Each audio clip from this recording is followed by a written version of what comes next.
On a dry September morning in 1935, legendary driver Sir Malcolm Campbell sat in the cockpit of his famous 27-foot-long Bluebird.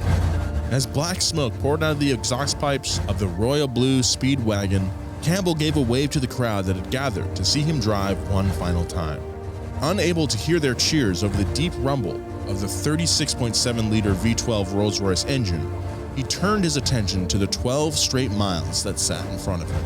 The most decorated and experienced straight-line speed driver at the time had never seen such a unique landscape before. Shaped by nature's hand, it was as flat as a frying pan, as smooth as a bathtub, and covered in several feet of dense, weathered salt.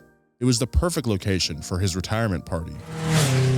Having broken the world land speed record 8 times in his career, Campbell had come to the Bonneville Salt Flats in Utah to seek one last record: to become the first person to drive 300 miles per hour on land. He had recently hit a career high of 276.8 miles per hour just 6 months earlier in Daytona Beach, Florida. Afterwards, fellow speed legend Ab Jenkins told Campbell that if he really wanted to reach 300 miles, he should ditch the sands of Florida and embrace the salt of Utah. So he obliged. While Campbell was there to break a record, he had no idea he was about to start a movement. Centuries before it would be coined the speed capital of the world, the Bonneville Salt Flats sat patiently waiting for human beings to catch onto its secret powers. Until 1914, there seemed to be little use for 40 square miles of uninhabitable land covered by 147 million tons of the salt found on most people's dinner tables. But once the modern-day car was invented and organically integrated with humanity's curiosity for the impossible, the Salt Flats would become the go-to spot for speed. Sir Malcolm Campbell was running out of time. To pursue a land speed record, a driver must complete 2 attempts in 1 hour, and Campbell had just 8 minutes left. He took off as a cloud of salty dust followed his Bluebird into the endless white horizon. 100 miles per hour quickly turned into 200 mph, and then 250. Campbell focused his attention on controlling his violently shaking car. So by the time he checked the speedometer again, he couldn't believe his eyes. He had reached 301.1 miles per hour, the first person to ever do it. This astonishing feat grasped the world's attention. What was once a secret was now widely known. The Bonneville Salt Flats were the fastest place on Earth. How were the Salt Flats formed to begin with? Why are they so amazing for speed trials? And are they impervious to the effects of climate change? Today we'll find out. This is the Bonneville Salt Flats. PASTGAS podcast. It's about cars, it's not about forts. Big thank you to our sponsor this week, one of my favorite sponsors. They've been with us for a long time. I'm talking Valvoline Motor Oil. Valvoline was America's first motor oil brand, making them the original motor oil. I've been running Valvoline in my car even before they sponsored this show, so that's how you know it's good, and that's no BS. Mark Martin's number 6 Valvoline car back in the day was my favorite stock car, so that really influenced my purchasing decisions. Go ahead and get Valvoline motor oil for your car. They make it for all makes and models. And their new Extend Protection Full Synthetic Motor Oil is their best oil ever. It's 10 times stronger against oil breakdown. Most oils get thicker and thicker and thicker thanks to thermal degradation, but this stuff protects against that 10 times better than industry standards. It also has 50% better wear protection than industry standards, helps your engine grow old without acting old. Because you know what? As your car gets older, the one thing you don't want it to do is act like it's getting older. That's a little top tip from me, your second favorite podcast host, Colin Sykes. Be like me, put Valvoline in your car today. Thank you, Valvoline, for sponsoring this episode. You're doing Bonneville this year, right? Yes, in 2 weeks. In 2 weeks, you're going to drive at Bonneville? Yeah. You're licensed and everything? Well, we'll be getting my license. You knew it was soon when he looked at his watch. Yeah. So what are you driving? We have a quote-unquote 32 Roadster. It's in the C-Gas class, I want to say. We're running a Chevy engine. It's making, I want to say, around 400 to 500 horsepower. I'm not exactly sure. But yeah, we're trying to go 200 miles per hour. Not likely that we'll be able to do that this year because of just I have to get licensed. So that means we're going to be spending most of the week getting my licensing passes. So 100 miles an hour, 130, 150, blah, blah, blah. And then we can go for 200. So you need a license to drive 200? Yes. Yeah, they won't just let you show up and just go for it because Who, the salt police? the Salt Police or the SCTA, the Southern California Timing Association that runs Bonneville Speed Week. It's very rigorous because, they don't want people, you don't want people dying at this event because then that'll draw scrutiny, of course. I don't know. Racing was better when everyone died all the Yeah, time. I like when everyone died better. So looking forward to it. So your dad, Scott, me and Joe's best friend, built a car, and he's going to put his son in it. Go 200 miles an hour. Yeah. That's a cool-ass dad. Yeah, that's a cool ass dad. I love Scott. Hey, Shouts to Scott. So, yeah, that should be fun. It'll be really also, hot. a little tidbit, the shop that helped build your engine is the same shop that my homie Chachi goes to. And Chachi is the person I bought my first car in LA from. Weird little connection. Weird. Awesome. But so the shop that he took his 240 to get ITBs on his L20 or L24, while he was there, I don't know, somehow struck up a conversation. Oh, interesting. And they were like, yeah, we're building an engine for Nolan from Donuts. Whoa. Car. I did not know that. Yeah. Wow. Tascadero, baby. Tascadero. I'm going up there this weekend actually to I got to bring my fire suit again. We're going to do like last checks on like fitment, driver fitment, me fitting in the car. Yeah. And like making sure all the controls are like dialed in, that I can reach them. This has kind of been in the works for years now. We got the car from our friend Dean, who passed away a few years ago. My dad started working on the car before Dean passed away. And this car in particular, like Dean had run out at the Salt Flats with our crew chief, Smokey Allerman. And Smokey's been helping us again this time around. So it's kind of like a tribute to Dean. And also, my dad's always wanted to run out at Bonneville. His cousin, Jeff, had a Bonneville car that he's been running for years now. So it'll be like a cool kind of like Sykes thing to go out there. Yeah. Yeah. I love cool Sykes things. Yeah. So, but the closer we get to it, the more of like the reality of it setting in is like, oh, we're going to be out in the salt for like a week. Yeah. Yeah. In August. It's going to be hot as Bring some balls. Jergens, dude, please. Please bring some Jergens. Yeah. Please SPF up. I will SPF Please up. hydrate. Please. I'm going to bring just all long sleeve shirts, really. And That's just what I'm remember that you and Scott love each other. Mm-hmm. Yeah. Even if you don't hit 200 miles per hour, still your dad. He's still going to love you. Yeah. Don't kick a stool at him, please. I won't. I'm going to be chill. Cool. Yeah, it's going to be gnarly.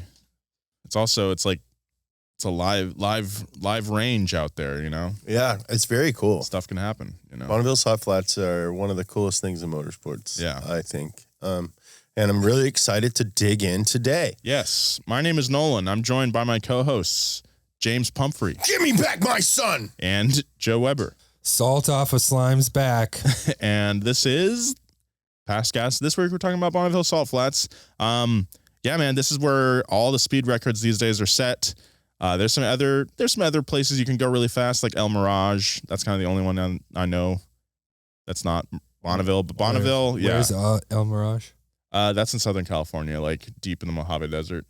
Yeah, it's a dry lake bed as well, but it's all dirt. It's not salt. So it's a bit of a different experience. We're going to be getting some salt fever, baby, this week. Going to be feeling the crunch of salt under our toes as we dive into the history of not only the speed records, but the place itself. Let us know if you guys want us to build a boat and set the speed record on the Salton Sea. It's always been a dream of ours. Yeah. Can we hit 200 miles per hour before our boat disintegrates into the chemicals? You can have your water sea records. I don't want to know. I love the sea. I've been going to the beach every day. You gonna go twice again this weekend? Yup. Yeah. Nice. Yeah. Cool. Out past the break. Yeah. Oh yeah. October 22nd, I'm going to swim around the Venice Pier. So if you want to see that, show up. Nolan will be providing refreshments. Yeah. Just don't get slammed into those barnacle posts. But October 22nd, me, James Pumphrey, We'll swim around the Venice Pier. So if you want to see that. We'll have more details for that as the date approaches. Yeah, but, we'll have exclusive merch. James is training. The water is going to be so cold. No, October is so hot in LA. Yeah, but it's the like ocean, 120. The Pacific Ocean is not just LA though. It's true. Whoa, it's got you there. Yeah. Well, we'll get you a rash guard, James, and I'm looking forward to seeing that record. October 22nd, live music, exclusive merch, face painting, refreshments provided by Nolan Sykes. Right. It's going to be a time and a half. It is. October 22nd, free to everybody. Yeah, show up to the beach. BYOB. Just RSVP on Eventbrite before you do that. But I'm going to swim around the Venice Pier October 22nd. So there you go. All right. Let's get into this story. This is like a joke that we make. Like when we did the Hells Angels episode, we're like, before you understand motorcycles, you have to understand the bicycle. Look. Like read the opening line of this. Around 16,800 years ago, in America's Great Basin, there was a body of salt water as large as Lake Michigan. It took up almost the entirety of western Utah. But something strange happened to the pluvial lake. A sudden event, one that still has scientists stumped, caused the lake to drain into southern Idaho. That is crazy that it happened. That's pretty recent. Mm-hmm, yeah. Yeah. As far as like Earth history goes. Yeah. That is actually very recent. It's pretty recent. What was left of I was still doing improv.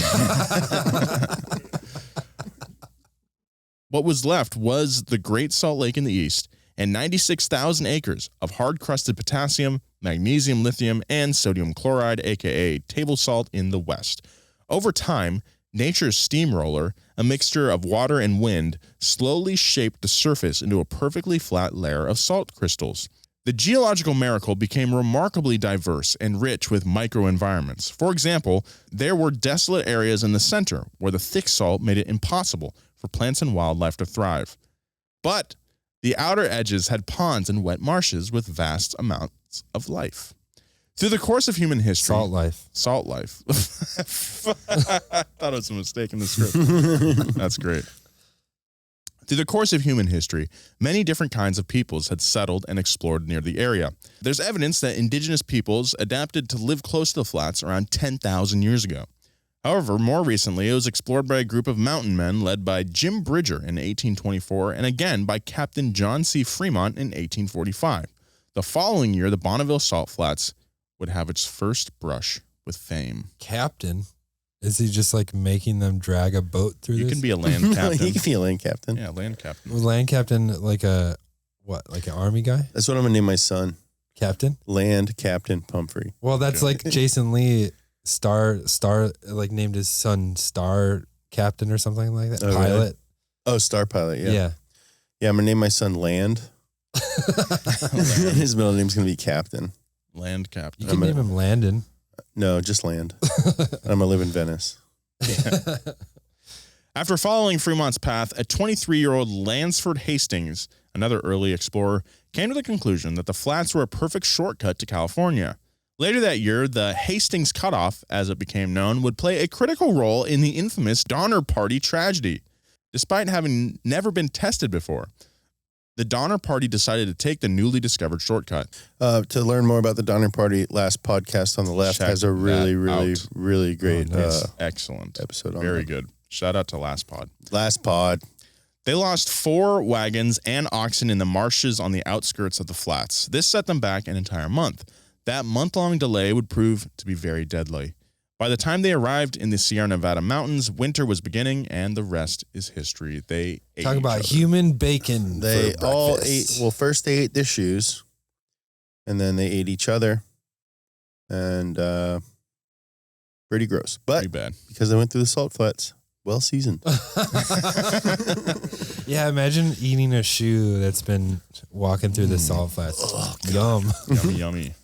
It wasn't until 1896 when the Bonneville Salt Flats, named after U.S. officer Benjamin Bonneville, would reveal to the world its modern purpose. See, this is what I have. This is my big problem with history is like, there's probably some indigenous name that's this is a sacred space for it, whatever they. Oh yeah. I'm sure this is like a very holy spot. Like it's so unique and cool and like it's made out of salt. And I'm sure this guy that's not even the first, white explorer comes in. He's like, this is the Bonneville Salt Flats now. Yeah.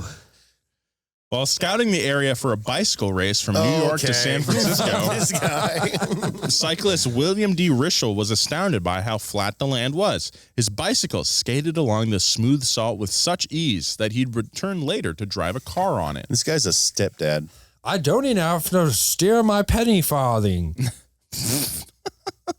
Years after he discovered the Salt Flats' unique circumstances, Rischel had a revelation. What if an actual professional driver used the flats to drive as fast as possible? Could it even hold the weight of a car? Would it make it go faster? To get the answers, Rischel would need to find a driver.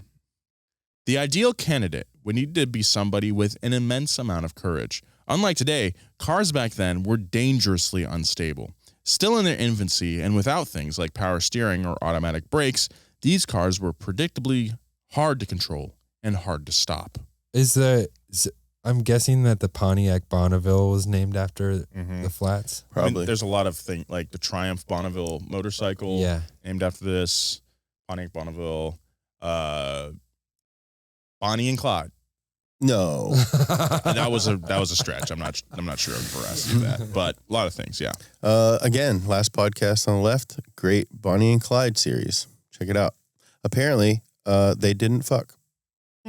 Oh yeah. So like anytime a couple's like, babe, we're like Bonnie and Clyde, it's like, oh, you can't get your dick hard. Is that why they didn't fuck? Yeah. Yeah. Did he need to like rob banks to get his dick hard? No, they were really bad at robbing banks too. Yeah. Really? Yeah, the one thing he was good at was driving. Oh. He was like a really good driver. Why are they so famous? Because they were young and cool. And hot. Yeah, and hot. They were both hot. They were like Machine Gun Kelly and Megan Fox. Truly. I'm not sure if they bone, honestly. I think Machine Gun Kelly is the lamest person alive. Yeah. Which makes it likely that they he's don't great at sex. Yeah, he probably has a big old true. hard rod. Yeah.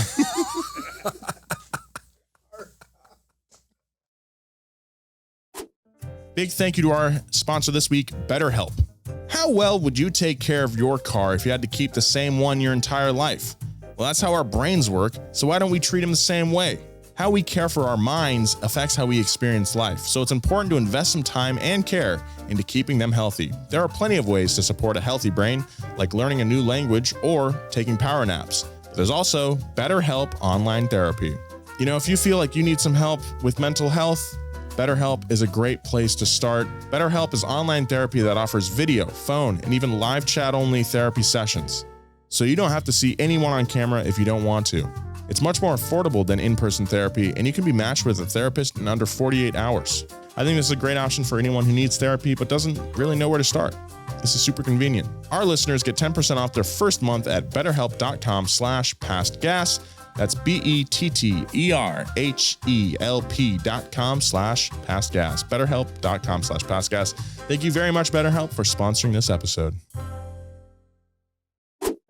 Is a piece of plastic in your wallet doing enough for you? Because with a secured Chime Credit Builder Visa credit card, you can start building credit with everyday purchases and on-time payments. You see, with Credit Card Builder, members can increase their credit history with no annual fees or interest. And having a good credit score can mean getting better car loan rates or renting apartments easier, or just bragging rights around the dinner table. I know firsthand that building credit is super important. I got my apartment that I love because I had pretty good credit, because I spent years building it, paying off my debts. And honestly, I wish I would have done it with Chime because it sounds a lot easier to build credit. But you can get ahead of that. Sign up for secured Chime Credit Builder Visa credit card. So continue your credit journey with Chime.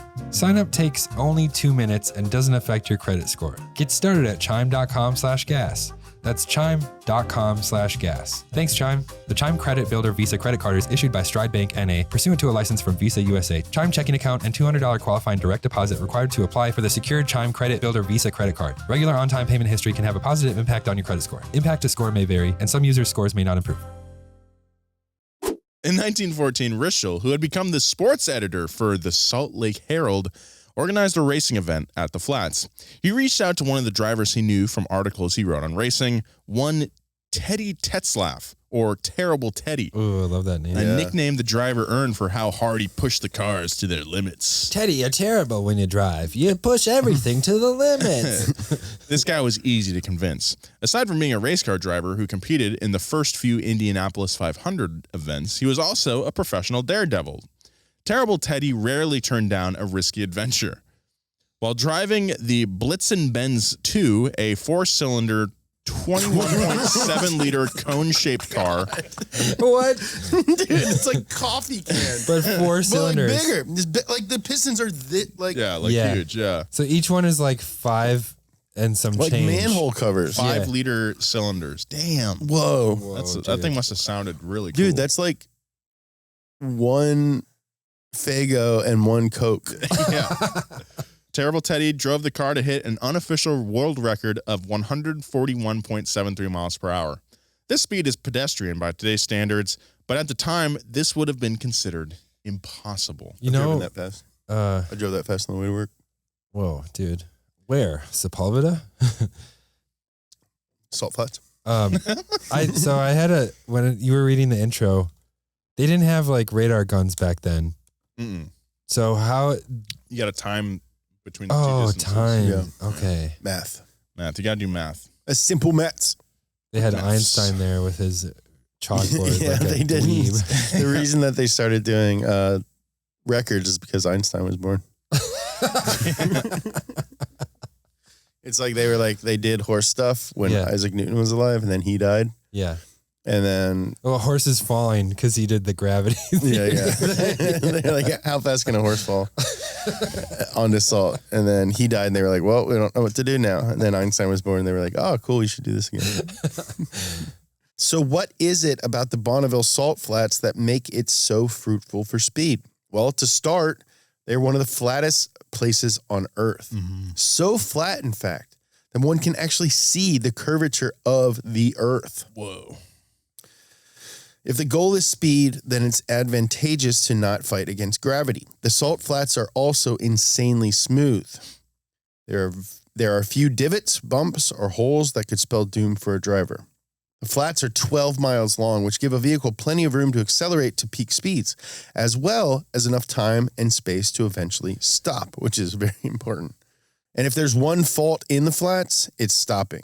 The smooth surface doesn't provide the same traction as asphalt, so cars often skid for several miles before coming to a standstill. I've heard it described that's more like driving on ice, the feel of it. Whoa. Yeah. Because it's like dusty. Yeah, it's like a fine layer of salt on top. Yeah. You're really just sliding around, and you're not launching from a standstill like you do in drag racing. You're supposed to take like the first mile or so to get up to speed, because otherwise you're going to be spinning your tires and ruining your tires, but also ruining your chance of going as fast. Are there special tires that you need? There's like salt flat tires. They're very skinny. It's not like drag tires again, because you're not launching, so you don't need a lot of grip from a standstill. But also they need to be narrow enough so they don't like get bogged down. Yeah, you don't want to like hydroplane or saltroplane. I think they're about, I want to say, definitely skinnier than my computer here. I think ours are about like this wide, which is about 10 inches. They're like BMW probably like 8 to 10 tires. inches, I want to say, wide. Wow. And slicks. There's slicks. Yeah, they have some grooves in them, but like they're more like slicks, yeah. Think of like the front tires on a drag car, like slicks like that, yeah. Finally, and perhaps most importantly, there's a thread of moisture that likely kisses the surface of the hard salt. This prevents the tires from overheating at high speeds, and a significant problem when driving on other planes like sand. Interesting. Put all these ingredients together, and you get a speed stew for hungry drivers around the world to dine on. So do they spray it, or is it a natural No, I think it's just, moisture? It's like dew. I think we're going to get into it a little later, but there is moisture in the salt underneath. There's like the layer of salt, and then there's, bedrock or the groundwater. Soil. There's groundwater underneath the salt. I think that's where that comes from. We'll get into it later, and they're trying to mine that moisture. There's something underneath the salt that's more valuable than the Oh, salt. probably lithium. Dinosaurs. And what Joe said. Lithium. Oh, for batteries? That's what's destroying the salt flats in, was it Chile? We're mining them. Yeah, for batteries. I'm going to get those tasty dinosaur eggs. Yeah. It's like a Dutch, what is that? Not Dutch egg. Century egg? Oh, Scotch egg. Scotch egg. No, Scotch egg is a hard-boiled egg wrapped in sausage and fried. It's A delicious. century egg is one that's buried. Yeah. A century egg is, or a tea egg is, it's like an old-ass egg. Fermented. Both are delicious. Have you had it? You've never had one. Yeah. No way. It's not actually 100 years old. Was it some at one point? No. I mean, They're like 3 months old. You had it? oh, that's still so old. Yeah. It's like a pickle. Where'd you get it? Oh, Oh, fancy restaurant. Yeah. I used to go to a lot of like prefixed menu dinners. I love those. You don't have to think about anything. That's the main benefit. I just turn off and gobble up. Turn into non-gobble up. After terrible Teddy Tetzlaff's historic drive in 1914, it would take many years before other drivers would make the trek to western Utah. Year after year, record chasers bounced back and forth between more traditional driving locales in Europe and Daytona Beach. That is until Utah's own Ab Jenkins decided to make the flats his personal speedway. Intrigued by both speed and endurance, Ab Jenkins wanted to go as fast as possible for as long as possible. Don't we all? During the late 20s I'm and not here. early... I'm not here for a long time. I'm here for a good time. But I'm not having any fun. During the late 20s and early 30s, Jenkins used the salt flats as a playground to test the limits of his body, as well as his famous 21-foot-long car known as the Mormon Meteor. Why did you say his body like that? I don't know, it's funny. The Mormon Meteor was unique in that it had the chassis of a 1935 Duesenberg Model J, Mr. J, modified to hold a V-12 Curtiss Conqueror aircraft engine. The chassis was durable for long distances, and the Conqueror engine pumped out 400 horsepower. Whoa. During the early 30s? That's a lot. Jenkins reached global acclaim after driving on the flats for a world record of 25 and a half hours, with an average speed of 135.57 miles per hour. Jenkins drove for so long that towards the end, he had to shave so he looked fresh at the finish line. Oh my God. He This didn't is have so to. old time. He didn't have to do that. Dude, I'm telling you, I used to hang out with a bunch of Mormon kids, and they wouldn't get fucked up, but they would like climb like light poles and shit. Yeah. Like they're gnarly. Like jump off of fire escapes. They probably did that thing where like you squat and they make you pass out. No. No? They were just mostly acrobatics. Okay. Parkour. Yeah. After spending so much time driving at Bonneville, Jenkins felt it was sinful to keep all that to himself. He knew other drivers could be taking advantage of its superpowers. So he reached out to the GOAT of land speed records, Sir Malcolm Campbell. Sorry, goat, can I ask you a question? Are you busy making soup? Campbell was already world famous, having broken 8 land speed records between 1924 and 1935. The majority of his records were set at Daytona Beach. Despite having such an illustrious career as a land driver, Campbell was ready to retire and take his talents to the water. But before he did, there was still one last notch he was desperate to put on his belt. He wanted to go 300 miles per hour. After learning of the flats from Ab Jenkins, he decided to do one more attempt. So on September 3rd, 1935, in front of 1,000 spectators, that's a lot of people. That's a lot of get out people to in the salt 1935. flats. To come out to like a barren salt flat? Yeah. That's Yeah. pretty cool. Campbell hit 301 miles per hour twice. Not only did Campbell set a new record, but all eyes in the speed world officially turned to the Bonneville Salt Flats. Would you consider us in the speed world? No. We haven't made a race car yet. We made like drift cars. I think we're in the speed world. If Nolan goes 200 miles an hour, we're officially in the speed world. Yeah. Okay. No, that's a lot of pressure. Bring us into the speed world. Yeah, Nolan. please I want take us to. into the speed I world. want my goals. I like in my life. I want to go 200, of course, but I want to go 300. I want to go 300. Yeah, me too. I want to go 300, and I want to race at Daytona. I'm racing at Bristol. You are. Mm-hmm. I just got an email about it. Nice. Yeah. What'd it say? You were racing at It's a Bristol? practice day on August 9th. I might go out there and Hell yeah. Oh, nice. you should come with me. I'll be at Bonneville. Whoa. Dude, we're in the speed world. I'm going to be at Bristol. You're going to be at Bonneville? Where am I going to be? Someone needs to come with me so no one's mean to me. So no one's mean to you? Wait. Like, we're not dropping you off at kindergarten. I've built a very protected environment for myself over the past 6 years. I don't like leaving my nest. I do need some support in whatever I do. The flats became the speed mecca of the world overnight. And for the next 80 years, people from all over the world would trek to western Utah to test out RPMs on anything from a family vehicle to a sports car to custom-built speed rocket things that don't have doors. And also, every race car driver started praying towards Utah Yeah. at dusk, the saltiest time of the day. Technological advancements in the early 1960s introduced a new variable in the equation for land speed. The Afrons brothers, Art and Walt, as well as rival Craig Breedlove, had separately figured out a way to attach a jet engine to a vehicle. The fellow pioneers in the next evolution of going really fast also became intense competitors, fighting to put their names at the top of the record books. Breedlove drove the Spirit of America, which was a three-wheeled, narrow vehicle with an F-86 Sabre jet engine in the back that needed multiple parachutes to stop. This is a plane without wings. Basically, yeah. Isn't that sick? Yeah. It's so cool.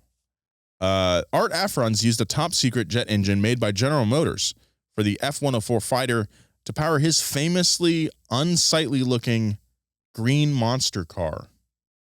That thing's dope, too. Can't tell it's green, though. It's in black and white. Yeah, it looks like a jet engine with wheels. It's so sick. Looks like a wiener. It looks like Peter Griffin's wiener car. During a 13-month span in the mid-60s, Breedlove and Afrons passed the world record for land speed back and forth to each other. How play.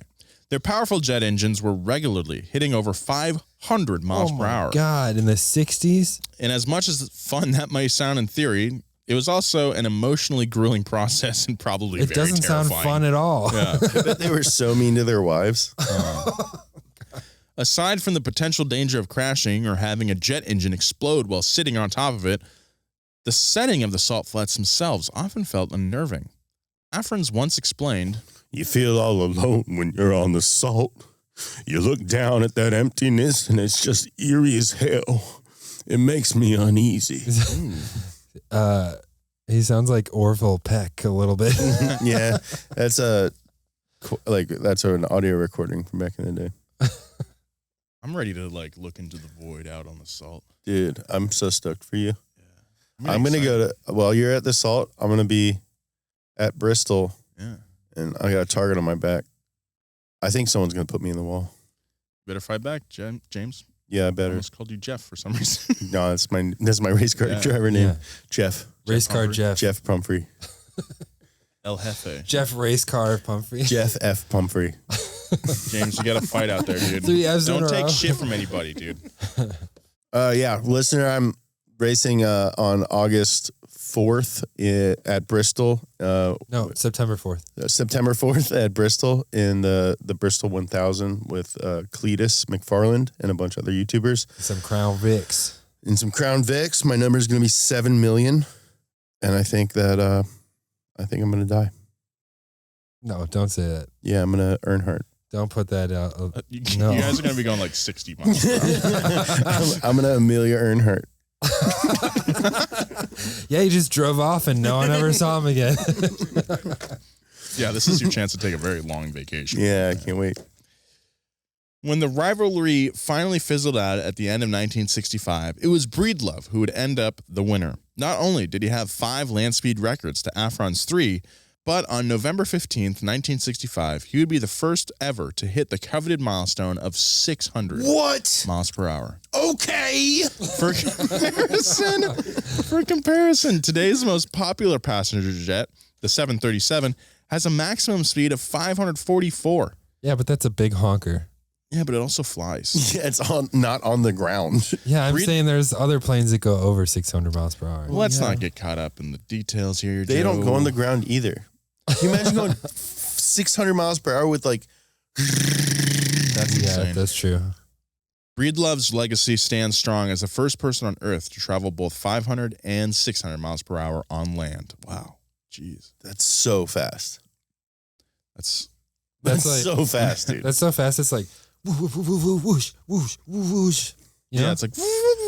Yeah, it's like that. It's that fast. Like you'd go like cross, like like You go so fast that like your pupils start going outwards. right, like your perspective would just be like so foreign. Yeah. Like I can't even imagine what the world looks like going 600 miles per hour. You have to focus like a mile in the distance. I can only run like 35 miles an hour.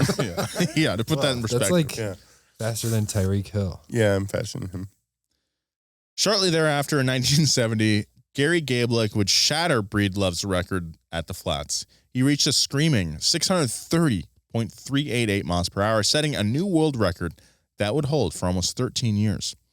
At this point, a whopping 17 world records had been broken at the Bonneville Salt Flats, cementing it as the best place to go fast in the country, if not the world.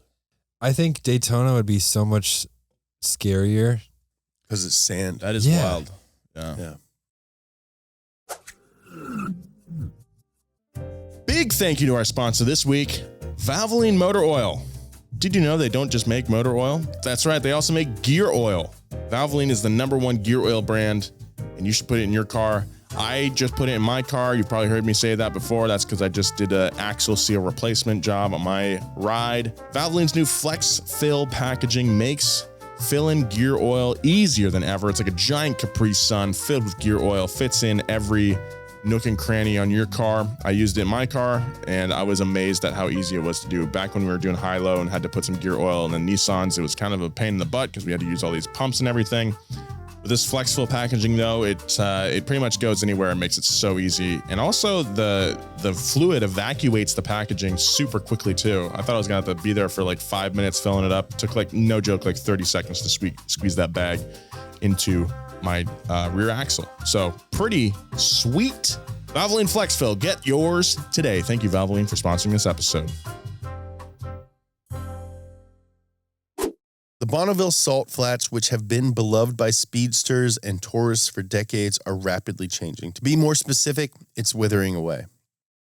What was once 96,000 acres or 150 square miles of compacted white salt is now only 30,000 acres or roughly 48 square miles. That's a third.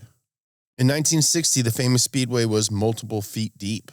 But as of May 2021, the thickness is now down to 1/4 of an inch. Oh, my God. The salt, which used to be as hard as concrete, can easily be punctured. Oh, that's reassuring. Have fun, buddy. Yeah. 90% of the surface of the flats are made of regular old table salt, but it's also chock full of another valuable mineral called potash. Potash is a potassium-rich salt that makes for an effective fertilizer to help plants grow strong and disease-free. Perhaps unsurprisingly, the demand in the agricultural industry has grown significantly over the years. Man, use something else. Yeah. You know? Yeah. I got plenty of potash in my apartment. Yeah, Just I use got mine. a ton. Just hit me up. I got a ton of potash. Yeah. Yeah. I got a bunch in my car. I knock my bubbler out. Take that. The first extraction of potash on the flats started in 1917 during the First World War. Oh, wow. For years, the U.S. had gotten its potash from Germany. But with the two countries at war, the U.S. had to find an alternate source. After the war ended, the U.S. stopped extracting the flats potash until World War II, when Germany acted up again, made it necessary once more. The government had been the first to drill in the salt flats, but eventually opened up the opportunity for for-profit companies to take the wheel. In 1963, a private company called Bonneville Ltd. Leased 25,000 acres from the Bureau of Land Management. This began a decades-long campaign to drill, baby, drill. Woo! Drill, baby, drill! For thousands of years, human beings had little use for the Bonneville Salt Flats, yet suddenly, in a short period of time, it had two. Driving real fast and mineral extraction. And one of those is going to outlast the other. I'm trying to get this new catchphrase going. Frack Lassie Frack. Oh. That's cool. Does it sound pretty cool? Yeah. Frackin' Lassie. It's kind of cool. Jeff F. Pumphrey. Jefferson F. Pumphrey. Jeff Frank Pumphrey. Jr. Jeff Frank Pumphrey Jr. Jeff Frank Pumphrey Jr. Jeff F. Jeff F. Jr. Maybe Jethro. Jethro F. Pumphrey. Jethro Jake Pumphrey. Jeff F. Efron. Jeff F. Efron.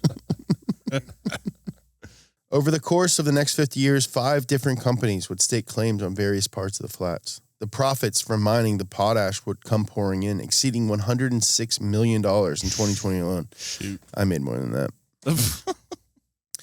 These companies have also contributed over $1 billion to the Utah economy. This kind of money made it difficult to see, yet alone care about, the long-term geological consequences. At the very minimum, 1/3 of the loss on the flats can be contributed directly to the extraction of minerals. Okay, well. I wonder what Mitt Romney has to say about what Mitt Romney and his dumb sons have to say about this. Salt flats, as we know them, are slipping away.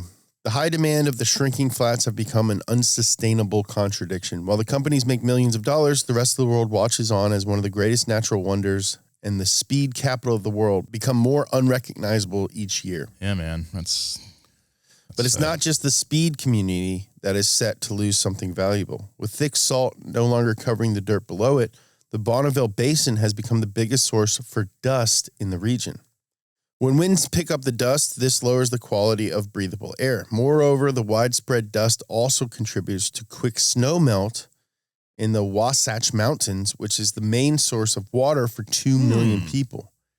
Basically, snow that melts too soon leaves less water for the area to utilize. Experts worry that if the salt flats disappear, it's entirely possible that the region could become riddled with droughts and air so dirty that it's uninhabitable for people. You know, in Yellowstone National Park, there was an overpopulation of deer because coyotes had been overhunted. Wolves had been overhunted. Thank you. Once wolves were reintroduced into the area, the deer population started going down. Yeah. They started eating less foliage. Yeah. Less plants. Yeah. And over the course of several years, the rivers actually started running in different directions because the deer had been opening up new pathways, right? Yeah. This is kind of like a case of that happening where it's like, hey, we got to get that sweet, sweet potash. But, oh, no, now 2 million people are going to have to less die. Water. Because we need potash. Because we need that potash. I have 2 wolves living inside of me. Yeah. And they won't stop 69ing. I feel like someone's going to get one of our fans is going to get that tattooed on their arm. Please don't. Both local and federal governments are aware of the situation and are actively trying to reduce the harm done. Probably not. In 1997, an agreement was struck with the mining companies, and together they created the Salt Laydown Program. The deal is that the companies would replenish the flats by pumping 1.5 million tons of salt-heavy brine onto them each year. A nice broth. Oh yeah, dude. Just like soak a turkey in it for 3 days. Yeah. Yeah, it'd probably cure it. You probably wouldn't even have to cook it. For a short period of time, this method seemed to work. NASA imaging even showed that the flats were growing again. Hey, that's great. But in 2004, when the mining leases were handed over to Intrepid Potash, the company lobbied for the budget to be cut significantly. Once again, more salt was being extracted faster than could be naturally accumulated. As a result, newer aerial images show that the flats are shrinking again. This time, even faster than before. All right, Intrepid. tweet at Intrepid Potash and just say, fuck you. They've actually got a really strong social media presence. They do a lot of memes, like potash memes. Yeah. It's like kind of impressive. I follow them on Instagram. Yeah. They're funny. They're funny. They're funny as fuck. It's kind of, like you don't want to be mad at them because they put on such a funny face. Totally. Dude, yeah, tweet at Intrepid Potash and just be like, fuck you. Now tell them that we want that brine. Hey, give us that brine. Give us the brine. Yeah, tweet at Intrepid Potash. Everybody just tweet at them. We want that brine.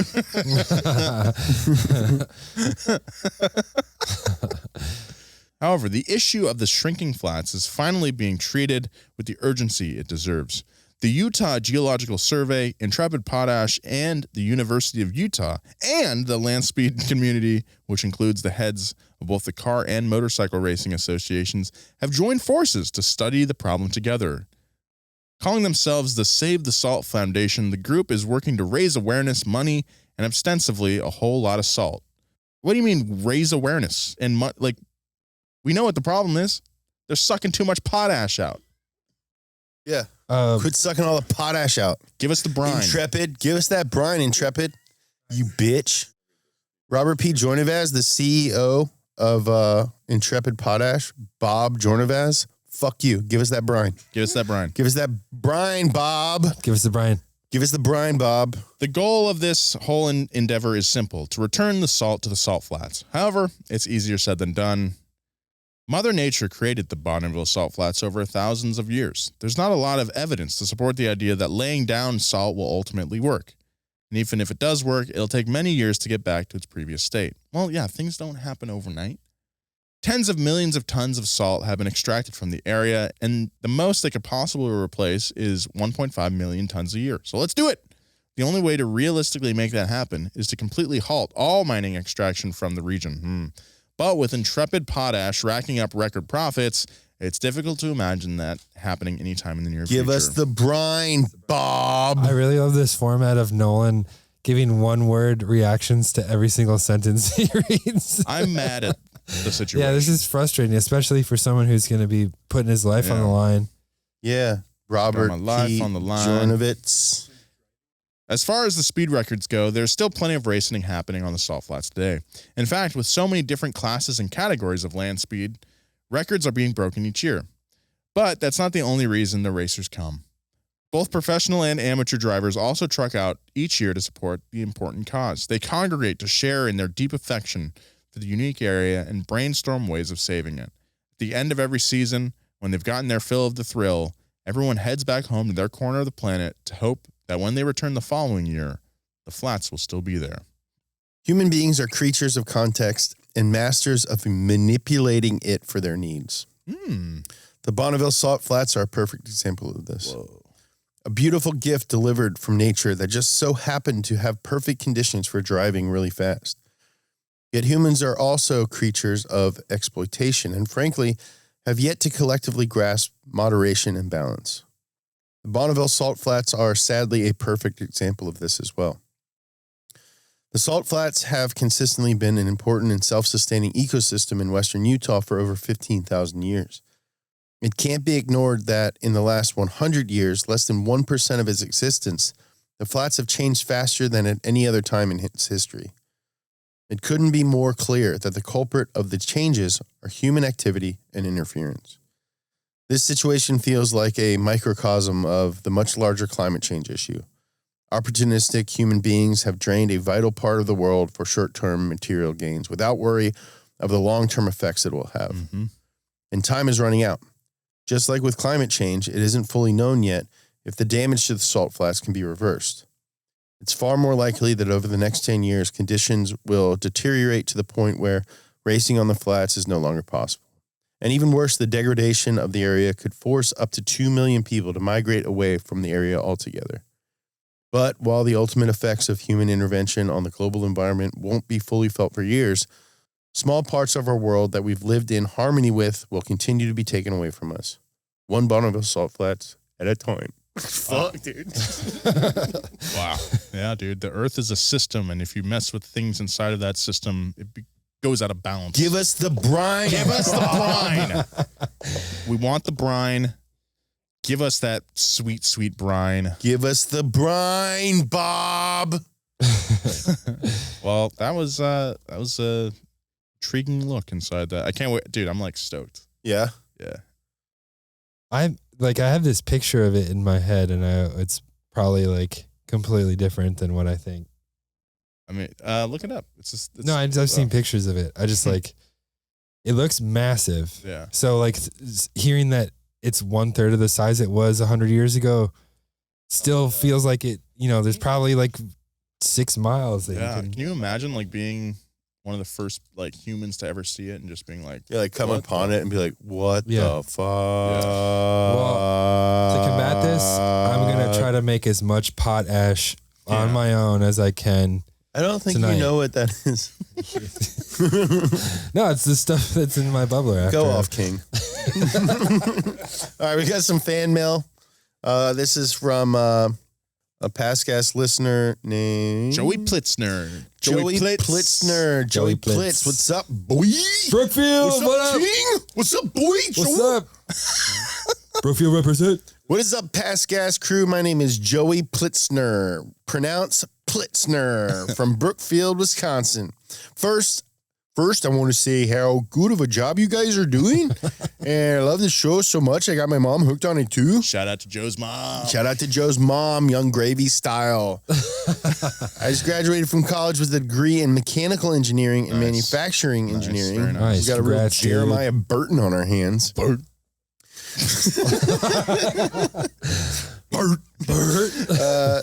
just got my first job as an engineer, and with that, my first car. I listened to the podcast during work, and I was hoping you guys could talk about K cars because I'm actually looking into one as a fun little project car. Literally. Though I doubt I can fit in one since I'm 6'5". Big Plitz. Big Joe. I think it'd be hilarious, though, if a 6'5" dude emerged from a K car at a car meet. Maybe like the first time. Yeah, one time. Yeah. You don't want to live a meme. Yeah, you don't want to, like, funny cars, you'll regret. I would say, yeah. But if you got like one of those, what is that, the AZ1, like the Gullwing? Yeah. That would be cool. I like those. That would be cool. And surprisingly pretty spacious. Yeah. You fit in it, right? Fuck yeah, I do. All day. Also, I'm active in the subreddit. Let me know if anyone who wants a Forza livery and I can whip something up. Best wishes from one car guy to another and one Joe to another. Hell yeah. Gotta trust a Joe from Wisconsin. Brookfield? We've been under NDA for a very long time, and I'm super excited. I think this is the perfect moment to announce that Nolan, me, Zach Job, Jeremiah, and Justin are going to be in an upcoming Forza Horizon DLC. This Horizon story will be free content for anyone who has the base game. I can't tell you the full list of cars yet, but you will definitely be able to drive high and low car. It's coming out in Q4 of this year, so pay attention to the internets. Keep your eyes peeled. This is the coolest thing that we've ever done. I'm so stoked. Big thanks to our producer, Gavin Kinsel, our producer, Christina Falski, and the writer this week, James Mastriani. Shout out to Joey Plitz. Shout out to Joey Plitz. Shout out to ASAP Ferg. Shout out to ASAP Rocky. Ty Shout Dollars. out to ASAP 12E. Ty Dollars. Sid the Dude. Clancy. Jet fuel doesn't melt steel beams. Follow me at James Pumphrey. Okay, well.